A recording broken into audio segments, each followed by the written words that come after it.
భారత జట్టు ఈ ప్రపంచానికి అందించిన అద్భుతమైన బ్యాటర్లలో రోహిత్ శర్మ ఒకడు. దూకుడైన ఆట తీరుతో ప్రపంచవ్యాప్తంగా అభిమానులు సంపాదించుకున్నాడు. ఎన్నోసార్లు జట్టును ఒంటి చేత్తో గెలిపించాడు. రోహిత్ శర్మ అంటేనే వన్డేల్లో అతను సాధించిన 3 డబుల్ సెంచరీలు గుర్తొస్తాయి.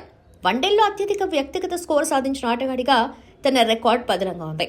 అయితే రోహిత్ శర్మ ఫామ్ ప్రస్తుతం భయంకరంగా ఉంది.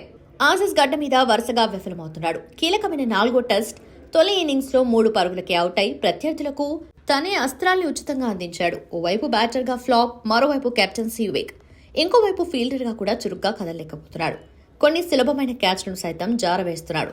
ఇవన్నీ పక్కన పెడితే తోటి ఆటగాళ్లతో తనకు సయోధ్య కుదరటం లేదన్న మాట వినిపిస్తోంది. ఇవన్నీ పరిగణలోకి తీసుకుంటే అతి త్వరలోనే రోహిత్ గుడ్ బై చెప్పేస్తాడన్న అనుమానాలు వ్యక్తమవుతున్నాయి. సిడ్నీ టెస్ట్ మ్యాచ్ తర్వాత రోహిత్ శర్మ టెస్ట్ క్రికెట్ తో పాటు ఇంటర్నేషనల్ క్రికెట్ కి గుడ్ బై చెప్తాడన్న ఊహాగానాలు వ్యక్తమవుతున్నాయి.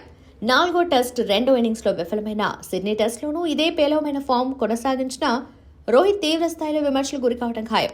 అందుకే 5వ టెస్ట్ మొదలు కాకముందే రోహిత్ రిటైర్మెంట్ ప్రకటన వచ్చినా ఆశ్చర్యపోవాల్సిన అవసరం లేదని తెలుస్తోంది.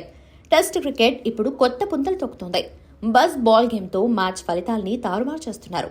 మైదానం లోపల బయట దూకుడుగా ఉండాల్సిందే. యువరక్తం జట్టులో స్థానం సంపాదించడానికి ఉరకలేస్తోంది. గిల్, జైష్వాల్ లాంటి ప్రతిభావంతులు ఓపెనర్లుగా రాణిస్తున్నారు. అలాంటప్పుడు రోహిత్ ఇంకా జట్టులో కొనసాగడంలో అర్థం లేదన్నది మాజీల వాదన. రోహిత్ రిటైర్మెంట్ అయిపోతే కెప్టెన్ ఎవరు అనే చర్చ కూడా అనవసరం.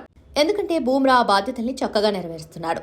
రోహిత్ గైర్హాజరులో టెస్ట్ మ్యాచ్ కి సారథిగా వ్యవహరించిన అనుభవం కూడా ఉంది. కాబట్టి రోహిత్ రిటైర్ అయిపోవడానికి ఇదే సరైన సమయం కూడా. మరి హిట్ మ్యాన్ మనసులో ఏముందో